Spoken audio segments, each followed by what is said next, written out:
Hey, what's going on YouTube? This is Sever7, and today we are checking out the Quiet Carry, the Catch, and that's with the ultimate goal of seeing if it's worth adding to your collection or your daily carry rotation. Now, this knife was sent to me by Quiet Carry. I don't get to keep it. I do have to send it back to them, which kind of sucks, but it is what it is. And this was designed by Quiet Carry and OEM'd by Quiet Carry. They've got their own OEM, I believe, in Taiwan that they use. So jumping right into it, as far as the handle goes, we have titanium scales that are 3D machined with, let's see if we can get it to focus. There we go. With Quiet Carry's, signature crosshatch texture pattern, which is fantastic. It adds grip without being harsh, like at all. You could just glide over it, or if you dig into it, you can kind of lock yourself in. But it's absolutely fantastic. I love, love, love, love this milling pattern. And then, as per usual, they leave the milling pattern off any of the edges. They do the same thing on the inside. And they do that just because that's going to be where you're putting the most pressure.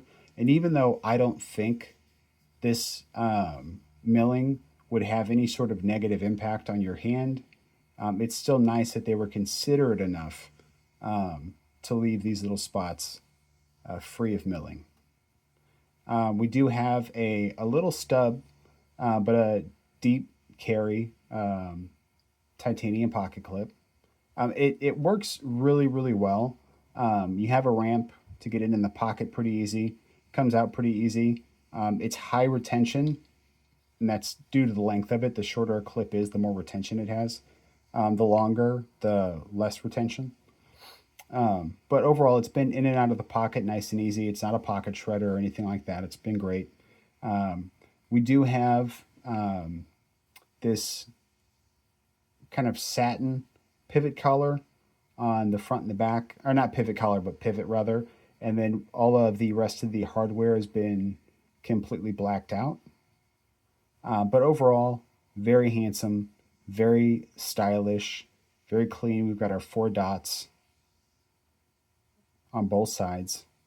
And just overall, a really, really clean looking closed profile and a clean looking handle. Now, let's talk about the ergonomics. As far as the ergos go, this is a little reverse from what I've seen it, where we get much more room up here and a little bit less room back here.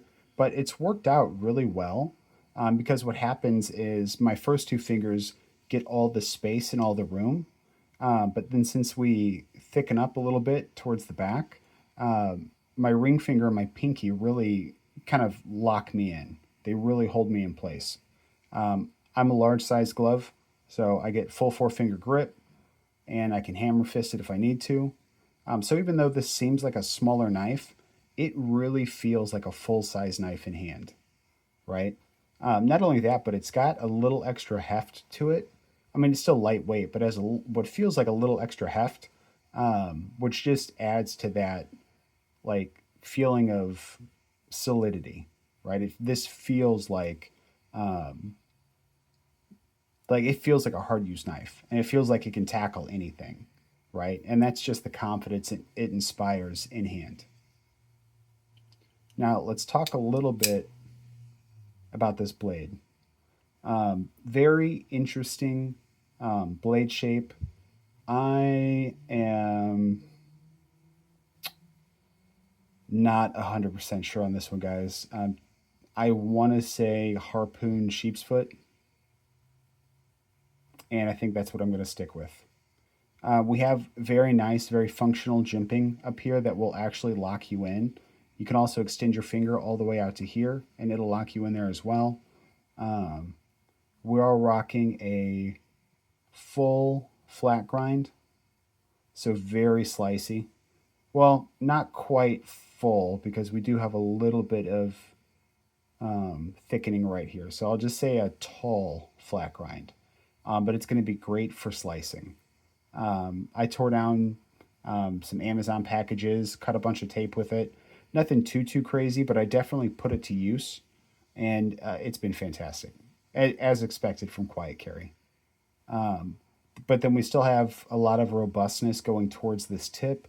It thins out a little bit, but it's still going to have, that the strength that you might need behind a tip. I know cutting tasks are definitely um, I don't want to say popular, but they're more common.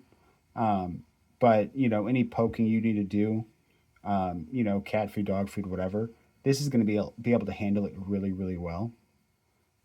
Overall, really unique blade shape, really utilitarian focused blade geometry, and we are rocking Vanax Super Clean, which is it's amazing for corrosion resistance and for edge retention.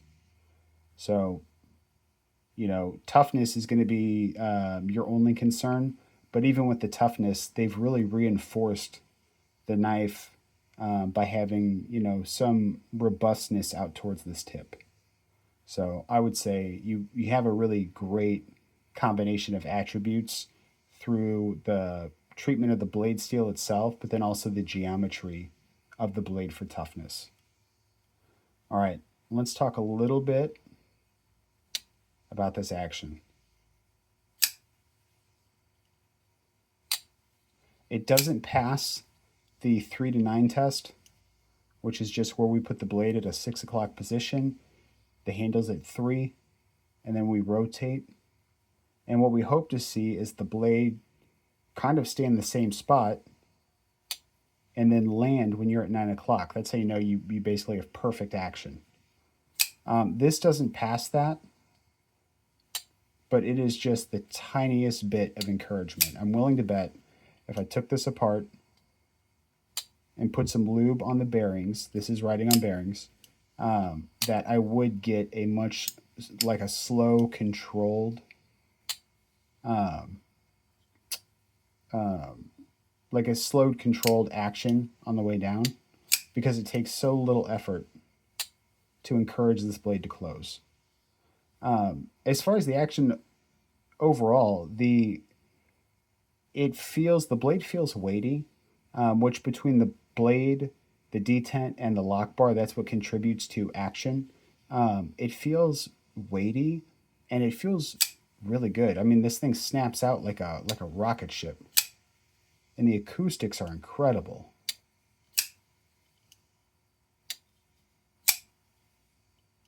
Even on the close.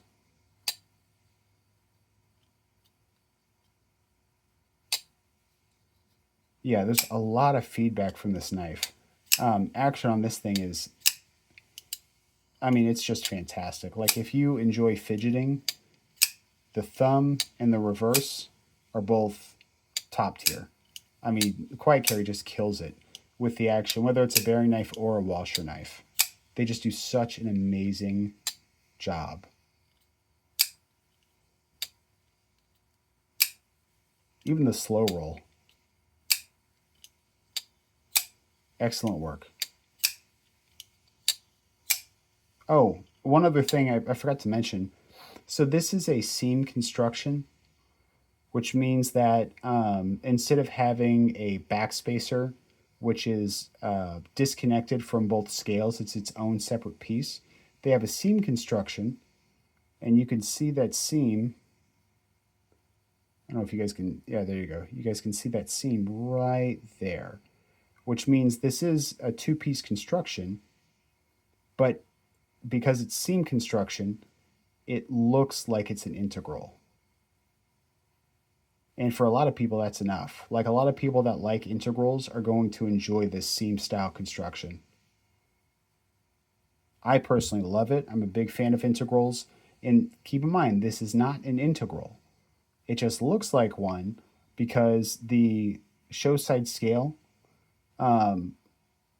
is actually extending all of the way to the non-show side scale. And then there's that seam right there where they're connected. But I think it's an absolutely fantastic design choice, and I love it. All right, let's talk about some specs. So overall, we're coming in at 6.97 inches. We have a blade length of 2.99 inches, and we have a blade to handle ratio of 0.75. Anything above 0.7 is acceptable. The closer you are to 0.8, the better. That's when you start to get kind of a Shirogorov look. But this one being at 0.75 is perfectly fine. This knife looks fantastic. It doesn't look like the blade's too short. It doesn't look wonky or anything like that. So I think they really did a good job. They probably could have squeezed maybe a 1/16 of an inch more blade, and that would have gotten it probably to that 0.8. But I'm not mad at it. Plenty of blade for EDC and plenty of handle to grip onto. And it's kind of a thick handle too. It doesn't feel like, even though it's a smaller knife, it doesn't feel dainty, right? I mean, it feels solid in hand. Yeah. I know I'm bouncing back a little bit, but just some things that I completely forgot to touch on that I meant to. Now, let's do some size comparisons. We're going to go up against the milled aluminum Civivi Brazen, the third best Civivi ever made next to the Visions. And we're coming in about, I'd say, 1.5 inches shorter than the Brazen, up against the Real Steel Sylph, which should be a much closer comparison. It looks like we're coming in, man, that the Sylph is maybe 1/8 of an inch longer. I mean, it's really just barely. And the tied for the best budget knife this year so far, the Migron Gotov. Another contender did appear. We'll get a review on that shortly. And it looks like this is coming in maybe 1/8 shorter. Yeah, maybe 1/8 shorter than the catch. All right, so how much is this bad boy? Well, oh, I'm jumping ahead. This is 3.1 ounces in weight, which is actually really impressive considering the blade's 2.99 inches. We're essentially at that ounce and inch ratio. So yeah, they did a really good job. Now, this knife is not cheap by any stretch of the imagination. This is coming in at $385. And if you get the stonewashed titanium, it comes in at $380. So it's the difference of $5. And they have a few different variants. So, pretty much just go for whichever one you want. Now at $380, do I think that this knife is worthwhile? $380, a lot of money, guys. For anyone that's, trying to wrap their mind around that, I want to say, keep in mind, you can get a Civivi Brazen, I think on sale for like $45 right now. Now, the Brazen does not compare in any way, shape, or form to the catch. Not even close. They're not even in the same conversation or universe as far as quality.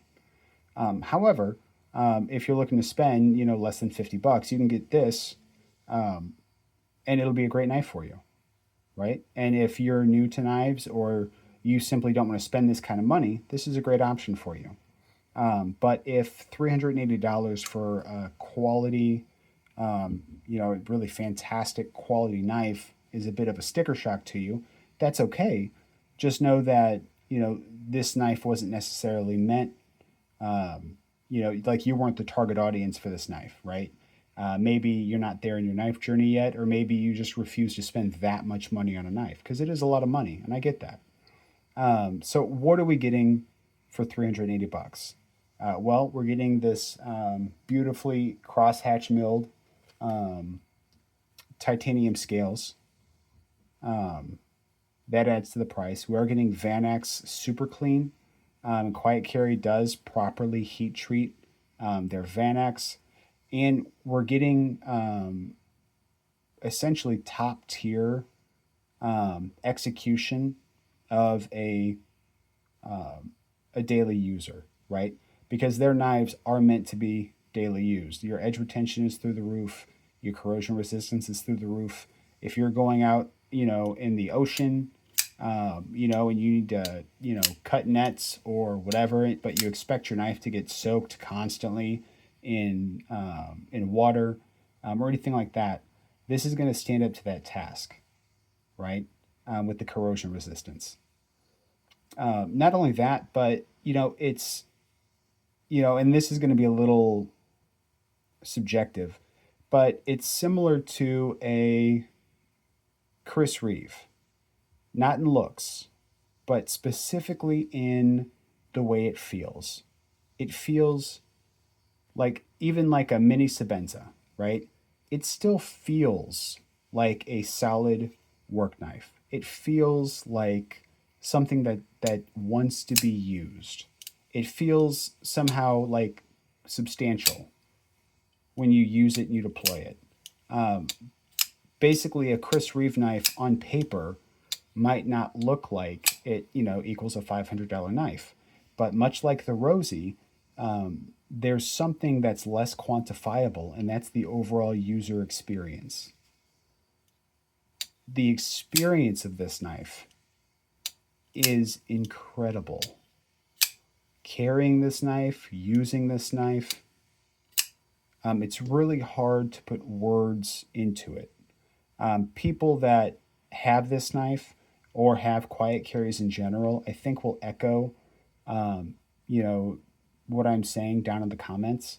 But there's something about this knife that just makes it feel like it's a step above pretty much anything else, right? Like you could put Wee's best premium integral, knife for the same price point, and I'm willing to bet that the majority of people, after experiencing this, will reach for this first, right? I mean, this knife is truly unique in the way it feels. And then it's unparalleled in its just raw utility. I mean, everything from the blade steel to the blade shape, even the, contouring on the handles. I mean, like there isn't a single thing here that was done by accident. There wasn't anything here that was left as a background detail or an afterthought. You can tell when you handle this knife, every single thing that you feel was intentional. Everything was perfected. This is such an incredible knife to use. As long as you don't deploy it directly into your takedown mat and leave a little ding. I love this knife. If I had the funds, I would buy it in a heartbeat. I hate that I have to give it back. I will be acquiring one in the future. I should start work again this week, which would be awesome. Still, if you want to help out, the Cash App and the PayPal are down in the description. Every little bit is much appreciated. Thanks, guys. But yeah, I can't say enough good things about it. If you're in this price territory, if you've got $380 burning a hole in your pocket and you're not sure what to get and nothing's really screaming out to you, if you see this knife and you're like, wow, that aesthetic is beautiful, I love it. Or, hey, I work on the ocean. I need something that's going to be durable and corrosion resistant and really stand up to the task. I would aggressively shove you in the direction of this knife. I don't think it's possible to buy this knife and not be happy with it. This isn't sponsored. This isn't an affiliate. I don't make money for saying these things. Simply reviewing the knife. And yeah, it's that good. So for me, this is going to be a daily user. It's worthy of adding to the collection, but there's no way that I could imagine having this knife and not using it all the time. Like, I think if I owned this knife, I would carry it. It would probably be my main carry for the next month, right? And then other review knives would go secondary to it. Like, I would still have them in my pocket, but it would just be so hard to grab that as opposed to grabbing this. It's just that good. I really can't say much more about it. It's just that good. Let me ask you, though, is this something that would make its way into your collection? Or would this be a daily carry piece for you? Or did this knife completely miss the mark? Let me know your thoughts down in the comments. And guys, if you liked the video, hit hit the like button. Please don't forget to subscribe. And until the next time, peace.